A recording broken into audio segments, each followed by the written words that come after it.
Hello friends, welcome back. स्वागत है आपका पॉलिटी एंड गवर्नेंस। और पॉलिटी एंड गवर्नेंस के साथ साथ कहीं ना कहीं एक बड़ा इंपॉर्टेंट कॉन्स्टिट्यूशनल इशू के साथ साथ एक बड़ा इंपॉर्टेंट जुडिशियल इशू भी, जो पिछले मैं कहूंगा 6 या 7 साल से लगातार बार बार न्यूज में बना चला आ रहा है। चाहे honourable high court of Delhi हो, चाहे honourable supreme court of India हो, मामला अब पहुंच गया है honourable supreme court of India की 5 जज कॉन्स्टिट्यूशनल बेंच के पास। आज हम बात करेंगे 2016 से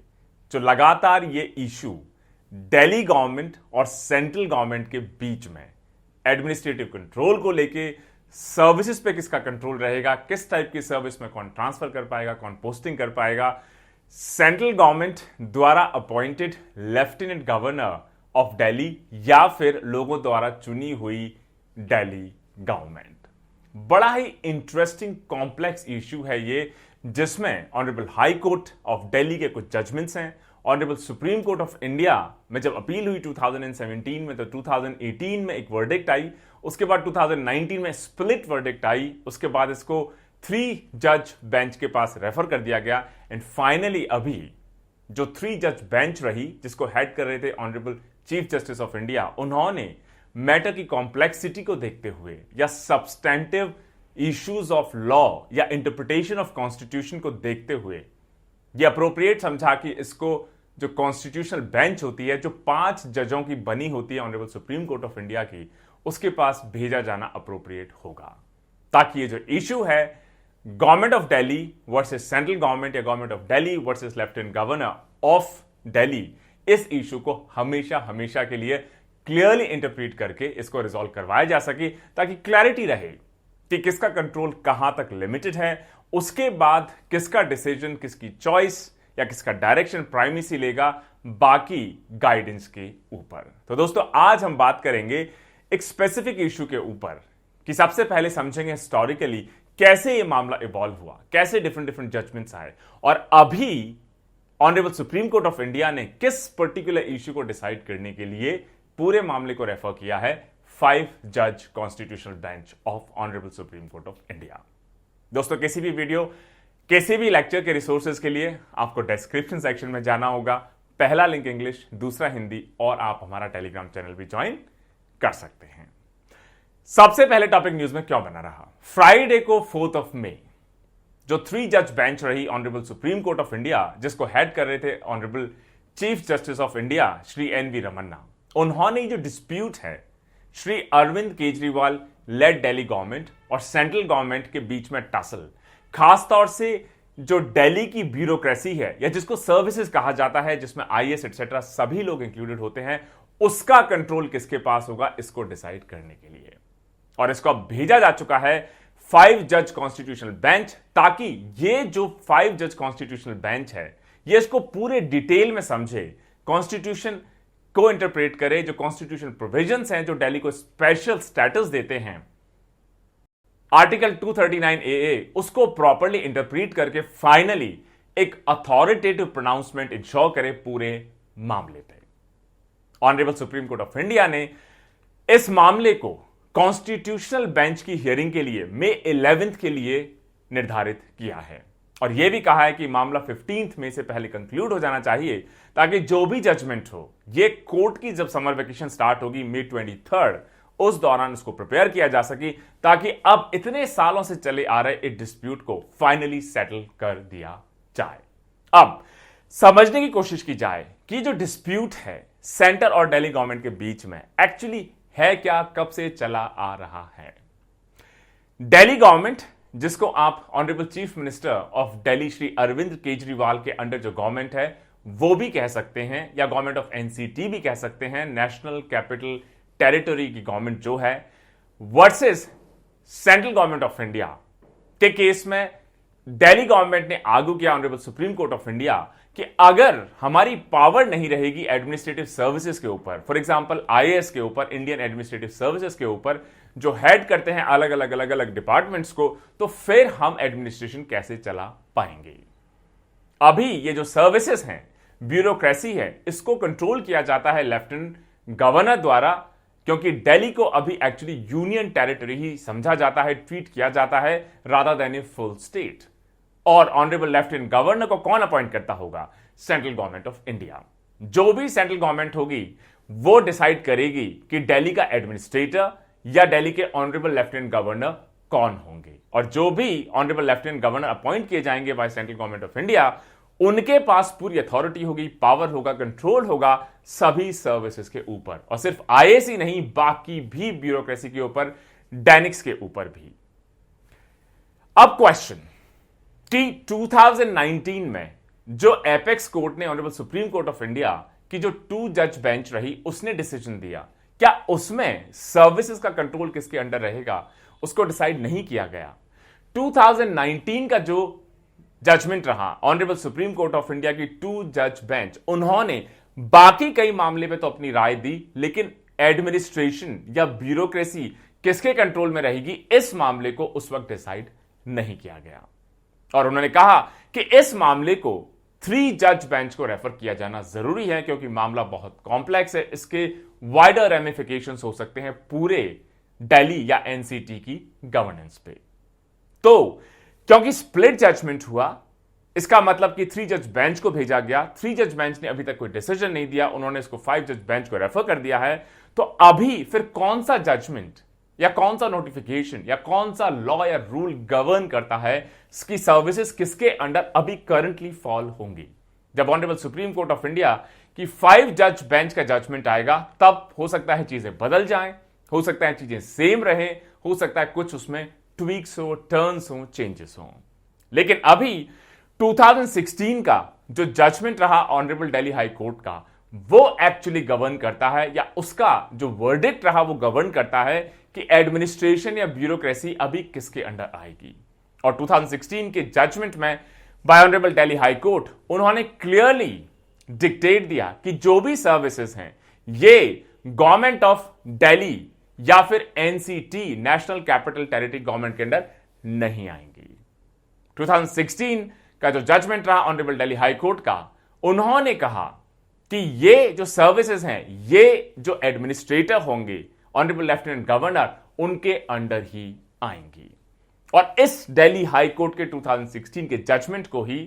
एनसीटी गवर्नमेंट या दिल्ली गवर्नमेंट ने चैलेंज किया honourable supreme court of India में, जो बेंच लेड की जा रही थी honourable chief justice of India द्वारा, और यह कहा कि अगर सर्विसेज हमारे अंडर नहीं आएंगी लेकिन हमें पूरे दिल्ली को गवर्न करना है तो कोई हमारी बात क्यों सुनेगा। हमारा सर्विसेज के ऊपर कोई कंट्रोल नहीं होगा, हेड ऑफ द डिपार्टमेंट्स के ऊपर कोई कंट्रोल नहीं होगा। अगर हम कोई स्कीम लागू करवाना चाहते हैं, अगर हम कोई चीज एग्जीक्यूट करवाना चाहते हैं, लोगों तक कोई वेलफेयर मेजर पहुंचाना चाहते हैं, तो अगर सर्विसेज के मेंबर्स या आईएएस एटसेट्रा एटसेट्रा अगर हमारी बात नहीं मानेंगे तो हमारे पास उसका कोई भी उस केस में ग्रीवियंस रिड्रेसल मैकेनिज्म नहीं है।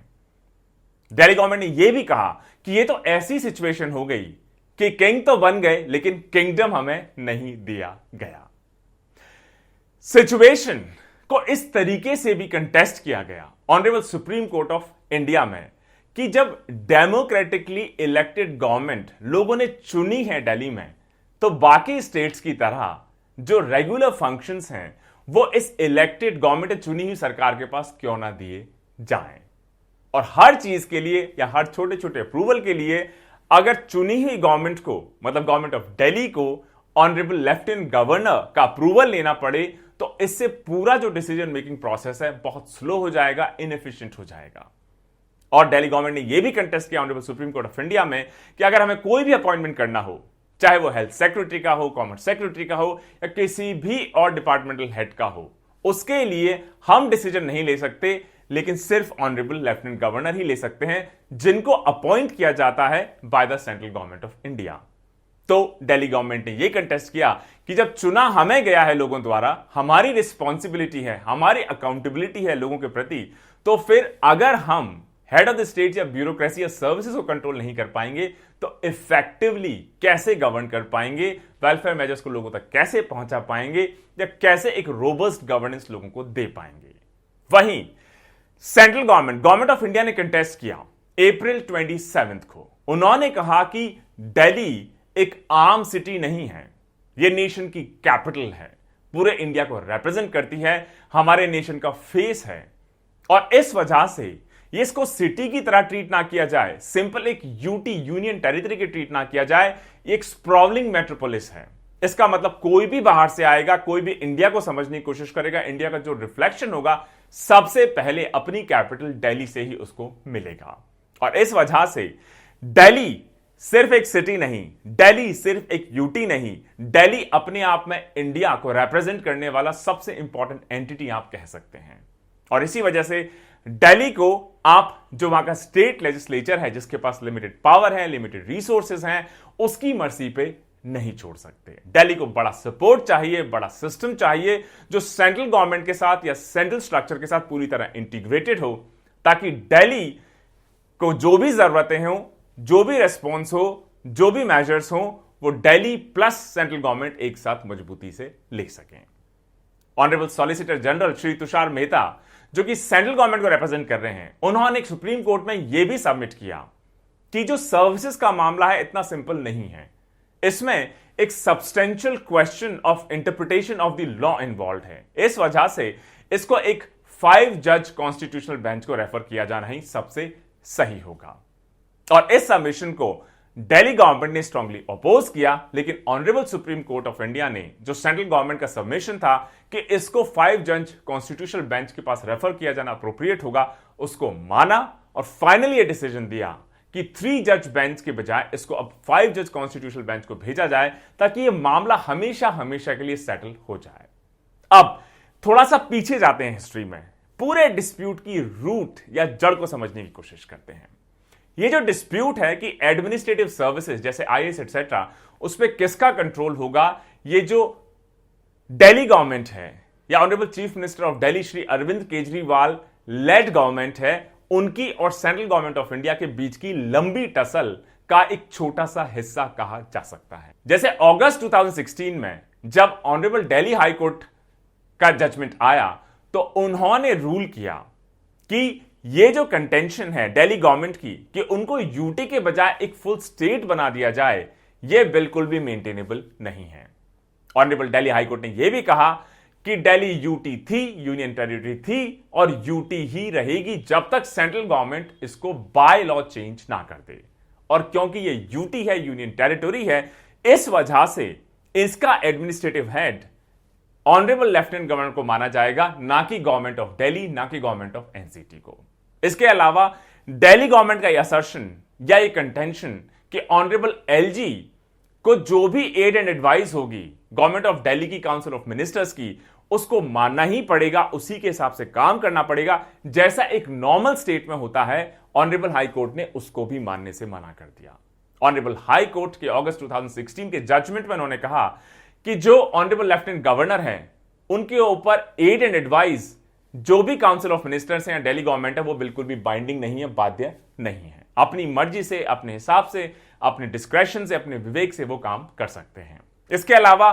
9 और पिटीशन रही आप गवर्नमेंट की, जो कई सारे इश्यूज, चाहे लेजिस्लेटिव पावर्स हो, एग्जीक्यूटिव कंट्रोल हो एडमिनिस्ट्रेशन के ऊपर दिल्ली, उन सबको भी honourable high court of Delhi ने अगस्त 2016 के जजमेंट से पूरी तरह खारिज कर दिया।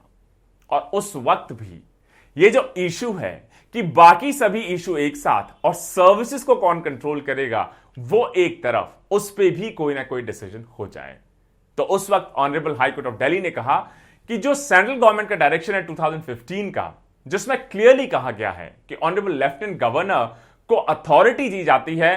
ट्रांसफर, पोस्टिंग, एडमिनिस्ट्रेटिव सर्विसेज के ऊपर, वो पूरी तरह लीगल है, इसी को final law of the land माना जाएगा। और जब तक सेंट्रल गवर्नमेंट इस नोटिफिकेशन को चेंज नहीं करती, डायरेक्शन को चेंज नहीं करती, तब तक, क्योंकि ये यूनियन टेरिटरी है, ऑनरेबल लेफ्टिनेंट गवर्नर को ही इसका एडमिनिस्ट्रेटर माना जाएगा और उन्हीं के पास पावर रहेगी सर्विसेज के ऊपर, ट्रांसफर्स को लेके, पोस्टिंग्स को लेके, सभी सर्विस ऑफिसर्स के ऊपर। और ऑनरेबल हाईकोर्ट ने यह भी कहा कि सर्विसेज क्लियरली एनसीटी गवर्नमेंट या गवर्नमेंट ऑफ दिल्ली के पर्व्यू से बाहर हैं। ऑनरेबल हाई कोर्ट ने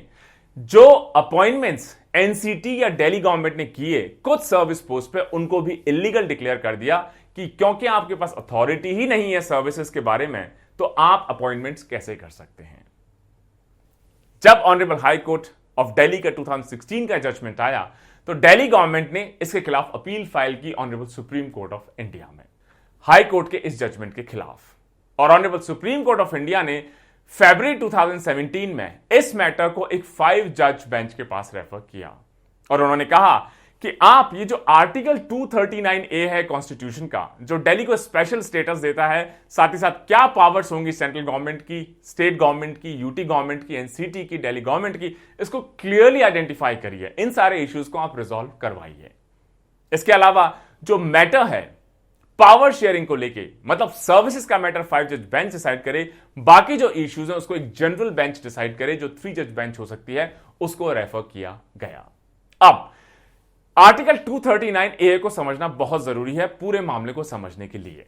आर्टिकल 239A जो हमारे कॉन्स्टिट्यूशन का है, यही आर्टिकल है कॉन्स्टिट्यूशन का जो दिल्ली को अपना स्पेशल स्टेटस देता है और ये सजेस्ट करता है कि यूनियन टेरिटरी ऑफ दिल्ली, जिसको national capital territory of Delhi कहा जाएगा, और इसके एडमिनिस्ट्रेटर होंगे ऑनरेबल लेफ्टिनेंट गवर्नर। ये जो आर्टिकल 239A है, ये क्या ओरिजिनली कॉन्स्टिट्यूशन में था? नहीं, इसको 1991 में इंसर्ट किया गया 69th कॉन्स्टिट्यूशनल अमेंडमेंट एक्ट के थ्रू। ये जो आर्टिकल है 239A, ये दिल्ली के लिए एक लेजिस्लेटिव असेंबली या विधानसभा प्रोवाइड करता है जिसकी सीट्स को फिल किया जाएगा इलेक्शंस के थ्रू या इलेक्टेड रिप्रेजेंटेटिव्स के थ्रू। अब इसके जो 2 सेक्शंस हैं, असली कंटेंशन उन्हीं को लेकर है। सबसे पहले है सेक्शन 3। सेक्शन 3 कहता है कि जो कॉन्स्टिट्यूशन के प्रोविजंस हैं, उनके अंडर जो लेजिस्लेटिव असेंबली दिल्ली की होगी, उसके पास वो सारी पावर्स होंगी जो लॉज बना सकती हैं दिल्ली के पूरे हिस्से को लेके या उसके किसी पार्ट को लेके, किसी भी मैटर में जो या तो स्टेट लिस्ट में हो या कॉन्करेंट लिस्ट में हो, सिर्फ कुछ चीजों को छोड़ के, जैसे पब्लिक ऑर्डर, पुलिस और लैंड। ये तीनों मामले government of Delhi, government of NCT, Delhi government के अंडर नहीं आएंगे, ये अभी भी सेंट्रल गवर्नमेंट के पास ही रहेंगे। बाकी में जो भी लेजिस्लेटिव असेंबली है दिल्ली की, लेजिस्लेचर है दिल्ली का, वो लॉ बनाने के लिए अगर वो मैटर स्टेट लिस्ट में है, जैसे मान लीजिए हेल्थ है, एजुकेशन है, एटसेट्रा एटसेट्रा, या कॉन्करेंट लिस्ट में है, उन सभी पे वो लॉ बना सकते हैं। और क्योंकि पब्लिक ऑर्डर, पुलिस और लैंड, इनको दिल्ली गवर्नमेंट के पर्व्यू से बाहर रखा गया इस कॉन्स्टिट्यूशनल अमेंडमेंट के थ्रू, इस वजह से जो दिल्ली पुलिस है, ये कभी दिल्ली गवर्नमेंट के अंडर नहीं आई। इस वजह से आज भी, पहले भी और शायद फ्यूचर में भी ये यूनियन होम मिनिस्ट्री के अंडर ही आए। तो ये तो रहा section 3 of article 239AA of the constitution, जिसको इंसर्ट किया 1991 में थ्रू 69th कॉन्स्टिट्यूशनल अमेंडमेंट, जिसके थ्रू दिल्ली को एक स्टेट लेजिस्लेचर भी दिया गया। अब जो सेक्शन 4 है आर्टिकल का, वो सजेस्ट करते हैं कि जो काउंसिल ऑफ मिनिस्टर्स हैं एनसीटी के या दिल्ली गवर्नमेंट के, जिनको हेड किया जाएगा honourable chief minister of Delhi द्वारा, वो एड और एडवाइस करेंगे ऑनरेबल लेफ्टिनेंट गवर्नर को, ताकि वो अपने फंक्शंस को डिस्चार्ज कर सकें, खासतौर से ऐसे इश्यूज पे जिन पे लेजिस्लेटिव असेंबली के पास पावर है। साथ ही साथ यह भी कहा गया कि ऑनरेबल लेफ्टिनेंट गवर्नर चाहें तो अपना डिस्क्रेशन यूज कर सकते हैं जहां भी उनको जरूरत लगे, या फिर ऐसा कोई लॉ जिसमें उनको स्पेसिफिकली डिस्क्रेशन दिया हो कि आप चाहें तो जो भी गवर्नमेंट ऑफ दिल्ली है या काउंसिल ऑफ मिनिस्टर्स हैं, उनकी एडवाइस को माने या ना माने आपके ऊपर है। ऐसे केसेस में भी वो डिस्क्रेशन डिस्चार्ज कर सकते हैं। अब अगर मान लीजिए डिफरेंस हो जाता है दोनों की ओपिनियन में, मतलब एक तरफ गवर्नमेंट ऑफ दिल्ली, दूसरी तरफ एलजी, तो ऐसे केस में क्या करना होगा? Section 4 of article 239AA suggest करता है कि अगर डिफरेंस ऑफ ओपिनियन होता है ऑनरेबल लेफ्टिनेंट गवर्नर और काउंसिल ऑफ मिनिस्टर्स के बीच में किसी भी मैटर पे, तो उस मैटर को रेफर किया जाएगा ऑनरेबल प्रेसिडेंट ऑफ इंडिया को। उसके बाद ऑनरेबल प्रेसिडेंट ऑफ इंडिया उस पर जो भी डिसीजन लेते हैं वो दोनों को ही मानना होगा, सब पे बाइंडिंग उसको माना जाएगा। अब फिर से एक बार इस केस के ऊपर आते हैं जो अभी honourable supreme court of India में 2017-2018 से लगातार चल रहा है, जब मामला अपील के बाद 5 जज बेंच को रेफर किया गया कि आप आर्टिकल 239A को इंटरप्रीट करिए ताकि समझ में आए कि किसके हिस्से में क्या होगा। उसके बाद पहला वर्डिक्ट आया जुलाई 2018 में, जिसमें सर्विसेज के अलावा कई सारे इश्यूज पे क्लैरिटी लाने की कोशिश की गई, और इसमें honourable supreme court of India की बेंच ने यूनैनिमसली कहा कि पब्लिक ऑर्डर, पुलिस और लैंड, जिनको आर्टिकल 239A के सेक्शन 3 ने एक्सप्लिसिटली स्पेसिफिकली बाहर रखा है दिल्ली गवर्नमेंट के परव्यू से, इनके अलावा बाकी जो भी मामले हैं उनमें ऑनरेबल लेफ्टिनेंट गवर्नर हालांकि हैं तो एडमिनिस्ट्रेटर, लेकिन उनको दिल्ली गवर्नमेंट या काउंसिल ऑफ मिनिस्टर्स की जो भी एड एंड एडवाइस होगी उसी के मुताबिक काम करना पड़ेगा। मतलब honourable high court of Delhi का 2016 का जो जजमेंट था उसको honourable supreme court of India ने पूरी तरह पलट दिया। ऑनरेबल हाई कोर्ट ने कहा कि लेफ्टिनेंट गवर्नर बाध्य नहीं है एड एंड एडवाइस से। ऑनरेबल सुप्रीम कोर्ट ने कहा बिल्कुल वो बाध्य हैं, सिर्फ public order, police and land के अलावा, क्योंकि जो गवर्नमेंट ऑफ दिल्ली है उसके पास पब्लिक मैंडेट है, लोगों ने उनको चुना है, वो अकाउंटेबल है अपने लोगों के प्रति। और honourable supreme court of India ने यह भी कहा कि जो रियल अथॉरिटी होगी किसी भी सेटअप में, किसी भी democratic institution setup governance system में,